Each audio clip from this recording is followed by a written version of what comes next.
अंतर्राष्ट्रीय space station पर फंसी हुई एस्ट्रोनॉट सुनीता विलियम्स की धरती पर वापसी के बारे में एक बड़ी खबर सामने आई है। स्पेस एक्स का क्रू 10 मिशन अंतर्राष्ट्रीय अंतरिक्ष स्टेशन पर पहुंच गया है। अंतरिक्ष यान 19 मार्च को सुनीता विलियम्स को लेकर आएगा। अब आपको सिलसिलेवार तरीके से इस मिशन के बारे में बताते हैं। सुनीता विलियम्स बीते 9 महीने से अंतरिक्ष में है। क्रू 10 के सदस्य क्रू 9 को रिप्लेस करेंगे।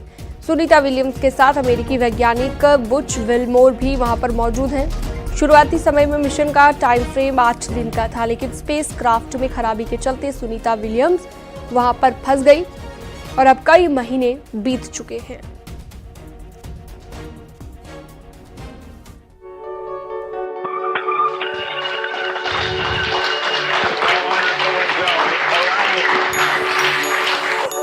पिछले 9 महीने से भारतीय मूल की एस्ट्रोनॉट सुनीता विलियम्स अंतर्राष्ट्रीय अंतरिक्ष स्टेशन पर फंसी हुई हैं। उनकी वापसी की नासा की तरफ से कई बार कोशिश भी हुई, लेकिन वो कारगर नहीं हो पाई। लेकिन अब लग रहा है कि सुनीता विलियम्स को धरती पर वापस आने के लिए ज्यादा इंतजार नहीं करना पड़ेगा, क्योंकि स्पेस एक्स का क्रू 10 मिशन अंतर्राष्ट्रीय अंतरिक्ष स्टेशन पर पहुंच गया है। दरअसल शुक्रवार को अमेरिका के टेक्सास से लॉन्च किया गया यान शनिवार की रात 9:30 बजे के बाद स्पेस स्टेशन पर पहुंचा। स्पेसएक्स की ड्रैगन कैप्सूल ने पृथ्वी से अंतर्राष्ट्रीय अंतरिक्ष स्टेशन तक की यात्रा करने में लगभग 28 घंटे से ज्यादा का वक्त लिया। इस यान में 4 एस्ट्रोनॉट शामिल हैं, जिनमें 2 अमेरिका, 1 रूस, 1 जापान के अंतरिक्ष यात्री हैं। क्रू 10 का मिशन शुरू में बुधवार शाम के लिए तय किया गया था, लेकिन कुछ तकनीकी दिक्कतों की वजह से इसे टाला गया। पूरी दुनिया की इस मिशन पर नजर है, क्योंकि जिस मिशन को महज 10 दिनों में धरती पर लौटना था, उसे 9 महीने हो चुके हैं। पिछले साल 5 जून को सुनीता विलियम्स और बैरी विलमोर को लेकर स्टारलाइनर अंतरिक्ष यान लॉन्च हुआ था, लेकिन तकनीकी खराबी की वजह से ये विमान दोनों को वापस नहीं ला पाया। इसमें 5 थ्रस्टर्स बंद हो गए थे, जो यान को दिशा देते हैं। इसमें हीलियम भी खत्म हो गया था। कई तरह की समस्याएं आने के बाद स्टारलाइनर अंतरिक्ष यान पिछले साल सितंबर में चालक दल के बिना धरती पर लौट आया था। 61 साल के विलमोर और 58 साल की सुनीता बोइंग स्टारलाइनर से स्पेस सेंटर पहुंचे थे। ये अपनी तरह की पहली उड़ान थी जिसमें यात्री सवार थे। हालांकि इसकी कुछ हफ्ते बाद स्पेसएक्स क्रू 9 भेजा गया, लेकिन तब भी दोनों की पृथ्वी पर वापसी संभव नहीं हो पाई। सुनीता विलियम्स अंतरिक्ष में लगातार लंबे समय तक ठहरने वाली पहली महिला बन गई हैं। 2006 से 2007 की पहली अंतरिक्ष यात्रा में 29 घंटे 17 मिनट तक चहलकदमी की। सुनीता विलियम्स की ये तीसरी अंतरिक्ष यात्रा है। तीनों यात्राओं को मिलाकर अब तक 9 बार स्पेस वॉक कर चुकी हैं। इस दौरान उन्होंने 62 घंटे 6 मिनट स्पेस वॉक में बिताए हैं। सुनीता विलियम्स भारतीय मूल की दूसरी अमेरिकी अंतरिक्ष यात्री हैं। वो नौसेना के रिटायर्ड पायलट हैं। कहा जाता है कि उन्होंने 30 अलग अलग विमानों में उड़ान भरी है। उम्मीद है कि दोनों इस बार पृथ्वी पर सफल लैंडिंग करेंगे। Bureau report, news 18। अंतरिक्ष से सुनीता की वापसी का मिशन जारी है। अब सवाल ये कि मिशन में शामिल 4 नए अंतरिक्ष यात्री आगे क्या करेंगे। साथ ही सुनीता और विलमोर को स्पेस स्टेशन पर आखिर क्यों भेजा गया था, इसका मकसद क्या था, इस रिपोर्ट में आपको दिखाते हैं।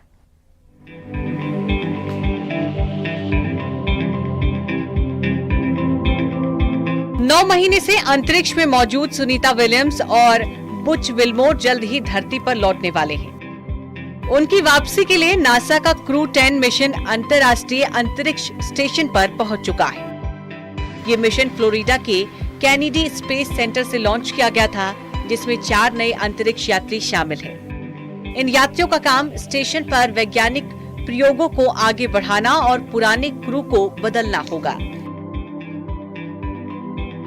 एक सवाल हम सब के मन में उठता है कि आखिर इस मिशन का क्या उद्देश्य था, दोनों को स्पेस स्टेशन पर क्यों भेजा गया था।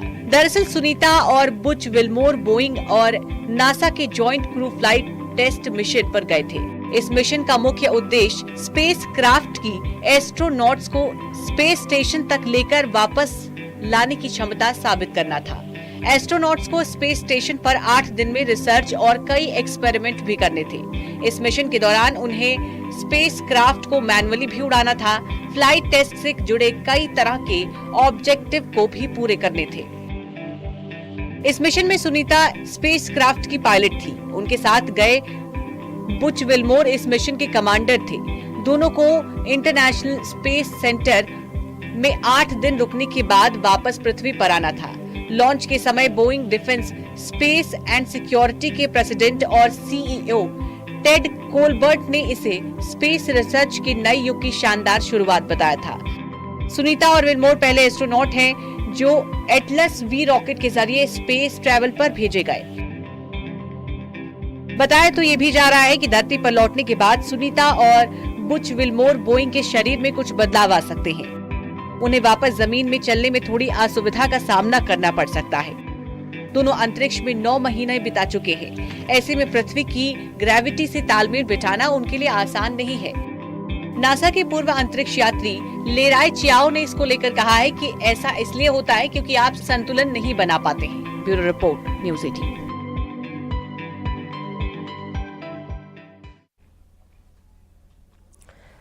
देश में जल्दी ही बुलेट ट्रेन चलने का सपना साकार होने वाला है, लेकिन अब हाइपर लूप ट्रेन को लेकर भी प्रगति चल रही है। आईआईटी मद्रास के छात्र हाइपर लूप प्रोजेक्ट पर काम कर रहे हैं।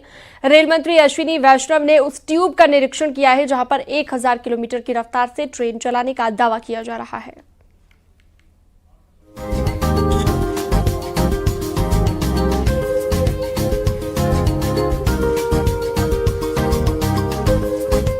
अभी तक आपने ट्रेन की स्पीड 100 या 150 किलोमीटर प्रति घंटा दौड़ने की बात सुनी होगी, लेकिन क्या आपने ये भी सुना है कि ट्रेन हवा में उड़ती या तैरती है और जिसकी रफ्तार 1000 किलोमीटर प्रति घंटा तक हो सकती है। IIT Madras hyper loop project पर काम कर रहा है, जो भारत के पब्लिक ट्रांसपोर्ट सिस्टम में एक क्रांति लाने वाला होगा। आईआईटी मद्रास की एक यंग इंजीनियर्स की टीम को इसके लिए रेलवे और इंडस्ट्री की तरफ से समर्थन मिल रहा है। हाइपर लूप का निर्माण किया गया है। ये पूरा हाइपर लूप फिलहाल करीब 400 मीटर लंबा है। इसमें जब ट्रेन चलती है तो वैक्यूम क्रिएट होता है और मैग्नेटिक लेविटेशन की मदद से ट्रेन ट्रैक पर चलने की बजाय उसके ऊपर उठकर चलने लगती है। होती है बुलेट ट्रेन की, लेकिन अब समय जो है आ गया है हाइपरलूप ट्रेन का। हाइपरलूप ट्रेन की अगर बात करें, जिसकी रफ्तार होगी तकरीबन 700 से 1000 किलोमीटर प्रति घंटा की रफ्तार से। हालांकि शुरुआती तौर पर 700 किलोमीटर प्रति घंटा की रफ्तार से इसको तैयार किया जा रहा है और इसकी तैयारी हो रही है तमिलनाडु स्थित आईआईटी इंस्टीट्यूट में। और देखा जा सकता है ये उसकी पहली संरचना है। ये पहला वीडियो आप देख रहे हैं कि किस तरह का ये होगा। और ये देखिए, ये जिस तरह से आपकी संरचना जो है वो बकायदा अंदर देखा जा सकता है कि बहुत ही खूबसूरत तरीके से बनाया गया है। और आपको देखा जाता है कि जनरली सामान्य तौर पर जो गोला आप देख रहे हैं, इसमें ये ट्रेन उड़ता हुआ नजर आएगा। अब आपको बताते हैं क्या है हाइपर लूप। हाइपर लूप तकनीक में खंभों के ऊपर ट्रांसपेरेंट ट्यूब बिछाई जाती है। इसके अंदर सिंगल बोगी हवा में तैरते हुए चलती है। ये ट्रेन चुंबकीय तकनीक से लैस ट्रैक पर दौड़ेगी। इसमें घर्षण बिल्कुल नहीं होता है। इसकी स्पीड 1100 से 1200 किलोमीटर प्रति घंटे पहुंच सकती है। स्टार्टअप जो है हमारी ही टीम आविष्कार हाइपरलूप के कुछ बच्चों ने मिलकर स्टार्ट करा था और कुछ प्रोफेसर जो हैं उनके मतलब उनके गाइडेंस में इस चीज को स्टार्ट किया है। और आज आप देख सकते हैं कि ये पॉड उन्होंने तैयार किया हुआ है और इसकी आप संरचना देख सकते हैं।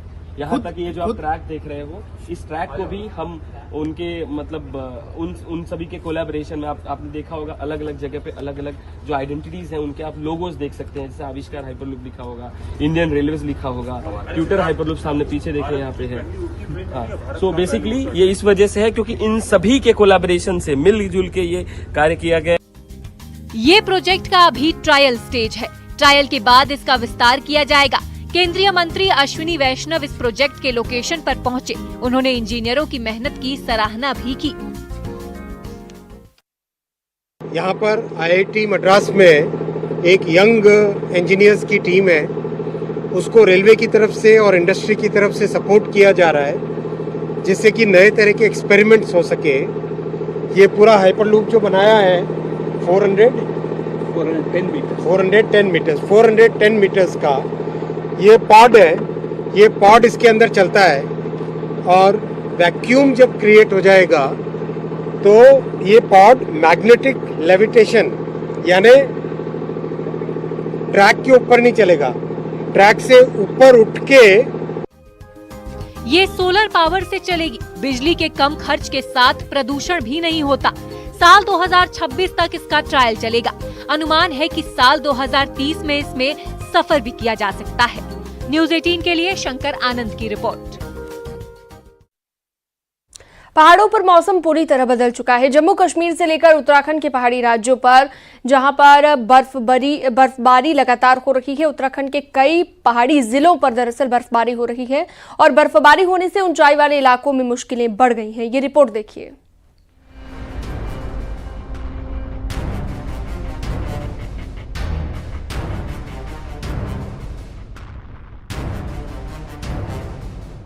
मार्च का आधा महीना बीत चुका है, लेकिन पहाड़ों पर बर्फबारी का सिलसिला चल रहा है। जम्मू कश्मीर के ऊंचाई वाले इलाकों में बर्फबारी से मौसम पूरी तरह बदल गया है। कुपवाड़ा के ऊपरी इलाकों में बारिश और बर्फबारी की वजह से हालात मुश्किल हो गए। कई इलाकों का संपर्क आपस में कट गया। मौसम खराब होने के कारण एडवाइजरी जारी की गई है। कई इलाकों में एवलांच का खतरा बना हुआ है।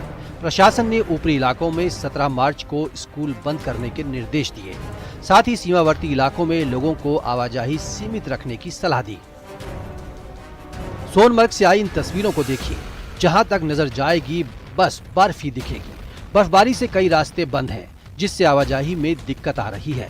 सड़कों पर बर्फ की मोटी मोटी चादर चढ़ी हुई है। अब कुलगाम का हाल देखिए। घरों के बाहर बर्फ की मोटी मोटी चादर बिछी हुई है। हर तरफ बर्फ डेरा जमाए हुए है।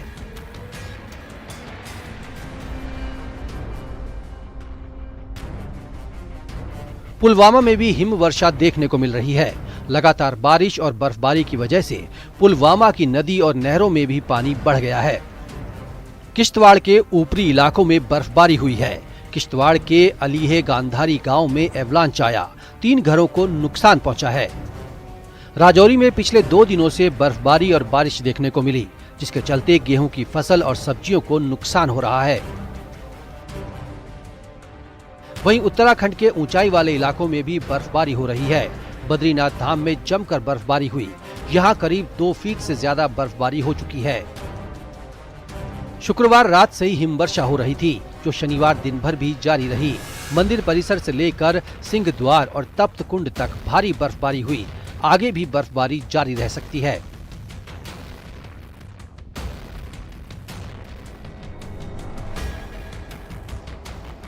उत्तरकाशी में गंगोत्री हाईवे बंद है। झांगथांग ग्लेशियर आने से धराली से आगे हाईवे पूरी तरह से बंद हो गया। धराली से आगे बर्फ टूटकर हाईवे पर आ गई। बीआरओ की टीम बर्फ को हटाने में जुटी है। यमुनोत्री धाम भी बर्फ से ढका हुआ है। इसके अलावा गंगोत्री धाम, हर्षिल, मुखबा में भी बर्फबारी हुई। हिमाचल प्रदेश के लाहौल स्पीति में जबरदस्त बर्फबारी हुई है, जिससे यातायात पूरी तरह बाधित है। सड़कों से बर्फ हटाने का काम युद्ध स्तर पर चल रहा है। हिमाचल के चंबा से भूस्खलन की तस्वीर सामने आई है।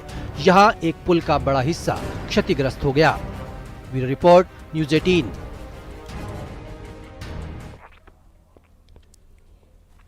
मार्च का महीना आधा बीत चुका है, लेकिन पहाड़ों पर बर्फबारी का सिलसिला थमने का नाम नहीं ले रहा। बद्रीनाथ धाम में जमकर बर्फबारी हुई। करीब 2 फीट से ज्यादा बर्फबारी हो चुकी है। शुक्रवार रात से ही जबरदस्त बर्फबारी हो रही है, जो कि शनिवार दिन भर तक जारी रही। चारों तरफ बर्फ की सफेद चादर है। पूरी बद्रीपुरी बर्फ के आगोश में ढक गई है। सफेद चादर में लिपटी नजर आ रही है। मंदिर परिसर से लेकर सिंहद्वार और तप्त कुंड तक भारी बर्फबारी हुई है। मौसम विभाग ने आगे भी बर्फबारी होने की संभावना जताई है।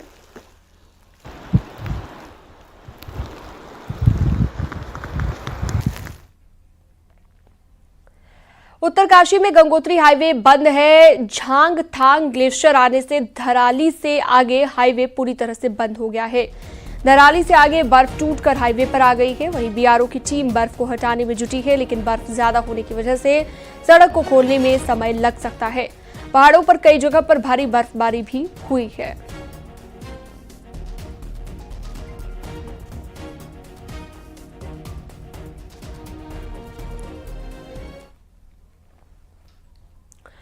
पिथौरागढ़ के ऊंचाई वाले इलाकों में एक बार फिर से भारी बर्फबारी हुई है। गुंजी में बीते दिनों हर दिन रुक रुक कर तेज बर्फबारी हो रही है। कई इलाकों में 2 फीट से ज्यादा बर्फबारी हो चुकी है। गुंजी और आसपास के इलाकों में बर्फबारी होने से चाइना बॉर्डर को जोड़ने वाली लिपुलेख रोड पर आवाजाही पूरी तरह बंद है।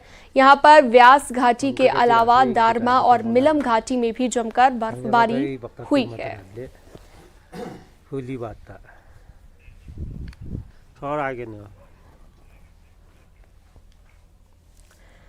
प्रधानमंत्री नरेंद्र मोदी के आह्वान के बाद उत्तराखंड में वेडिंग डेस्टिनेशन अब उत्तराखंड को नहीं बनने दिया जाएगा, बल्कि कॉर्पोरेट डेस्टिनेशन को लेकर भी अब कवायद तेज हो गई है। एक रिपोर्ट इसी को लेकर आपको दिखाते हैं।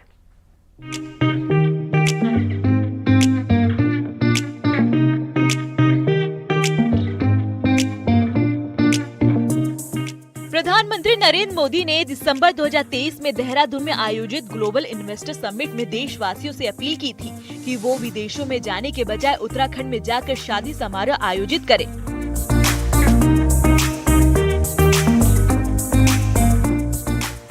उत्तराखंड में बेहतरीन वेडिंग डेस्टिनेशन है। पीएम ने एक बार फिर 6 मार्च को उत्तराखंड पहुंचकर अपनी बात को दोहराया था, तो अब धामी सरकार ने अब इस पर गंभीरता से काम करना शुरू कर दिया है। इसी हफ्ते मीटिंग में सीएम पुष्कर सिंह धामी ने इसके लिए जरूरी दिशा निर्देश जारी किए। सरकार वेडिंग डेस्टिनेशन टूरिज्म नाम से कमेटी बनाने जा रही है। रामनगर, त्रिजुगी नारायण, मसूरी, धनौल्टी, ओंकारेश्वर मंदिर, चितई गोलजू मंदिर के अलावा नई डेस्टिनेशन को चिन्हित किया गया है। वेडिंग डेस्टिनेशन के लिए सिंगल वेडिंग सिस्टम के तहत पोर्टल बनाने जा रही है। आदरणीय प्रधानमंत्री जी ने अभी मां गंगा के मायके मुखवा से सभी देशवासियों से भी अपील की है कि अब वेडिंग के लिए सबसे अच्छा स्थान देवभूमि उत्तराखंड है, तो उसके अनुरूप हम योजना बना रहे हैं कि हमारे यहाँ पर कुछ नए जोन, कुछ ऐसे स्थान जो हर दृष्टि से ठीक हों, वहाँ पर वेडिंग डेस्टिनेशन को और डेवलप किया जाए, वहाँ इंफ्रास्ट्रक्चर मजबूत किया जाए, लोगों को लाएंगे और जो वेडिंग इवेंट्स करते हैं उनके साथ भी यहाँ हम लोग बैठक करेंगे। आई थिंक मोदी जी और धामी जी दोनों ने मिलकर के काफ़ी सपोर्ट किया है और उनके वर्ड की वजह से ही मैंने तो बहुत अच्छी मूवमेंट यहाँ पे देखी है। पिछले दिनों में अभी भी बहुत सारे रिजॉर्ट्स जो बेस जिनका डेस्टिनेशन वेडिंग का ही बना हुआ है। आई थिंक सैकड़ों मैरिजेस इस रामनगर में अगर मैंने देखी हैं, इससे पहले दूसरी जगह देहरादून और मसूरी में भी देखी हैं। सिर्फ वेडिंग डेस्टिनेशन ही नहीं, सरकार कॉर्पोरेट डेस्टिनेशन के लिए भी रोड मैप तैयार कर रही है। इसके लिए सरकार event management association of India के साथ जल्द ही मीटिंग भी करने जा रही है। इसके तहत देश के नामी गिरामी वेडिंग प्लानर को उत्तराखंड की खूबसूरत लोकेशन की विजिट कराई जाएगी। हमने इसमें कुछ चिन्हित किए हैं, जैसे त्रिजुगी नारायण है। इसके साथ साथ हम चाहते हैं कि वेडिंग डेस्टिनेशन के साथ साथ कॉर्पोरेट डेस्टिनेशन भी हो। मैं इसलिए ये कहना चाहूंगा, मैंने माननीय मुख्यमंत्री जी से भी आग्रह किया, क्योंकि वेडिंग डेस्टिनेशन सीमित होते हैं, उसकी आपको पता है, जब लगन और जो उसके समय होता है वो बड़ा सीमित होता है। बाकी समय हम कॉर्पोरेट डेस्टिनेशन कर सकते हैं।